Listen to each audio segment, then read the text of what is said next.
Well, when you started with the talk about Las Vegas and the horrible things that have happened, studies have told us that when parents and grandparents and aunts and uncles tell the stories of the hardships and how they survived those scary times, whether it's a scary time with their health or a scary time with a fire or a horribly scary time with someone cheating randomly.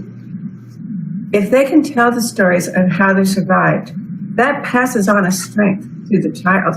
It helps the child understand, I come from people who have had hardships, because we all have, and they survived and so can I.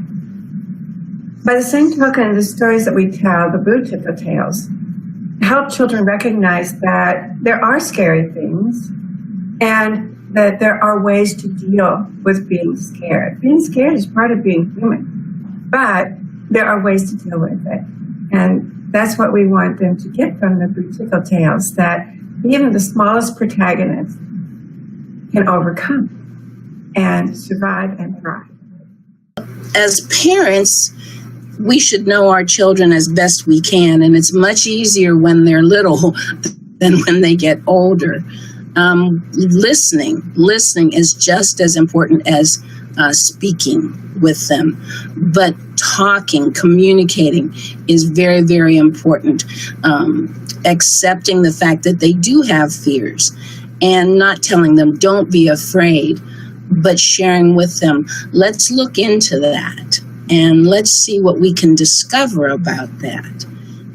Gently, bit by bit. And that helps to reduce the fears, but also gives them the opportunity to face things on their own. You don't expose them to a horror story to help them to face fears. You gently give them a flashlight so that they can see into the shadows at the edge of things. Tell slightly scary stories to children. The children are experiencing that fear, a little bit of that fear, but they also know that they are completely safe. You can't say that there's nothing to fear, but you can say, I'm going to be safe. When we were little, my twin brother and I would sit on my grandfather's knees, and he would recite Little Orphan Annie's Come to Our House to Stay. Wash the cups and saucers up and brush the way, and it comes away, and there's always, the goblins look at you, don't watch out. And he would tickle us, he would hold us close, and even though we were just a little bit scared, we knew.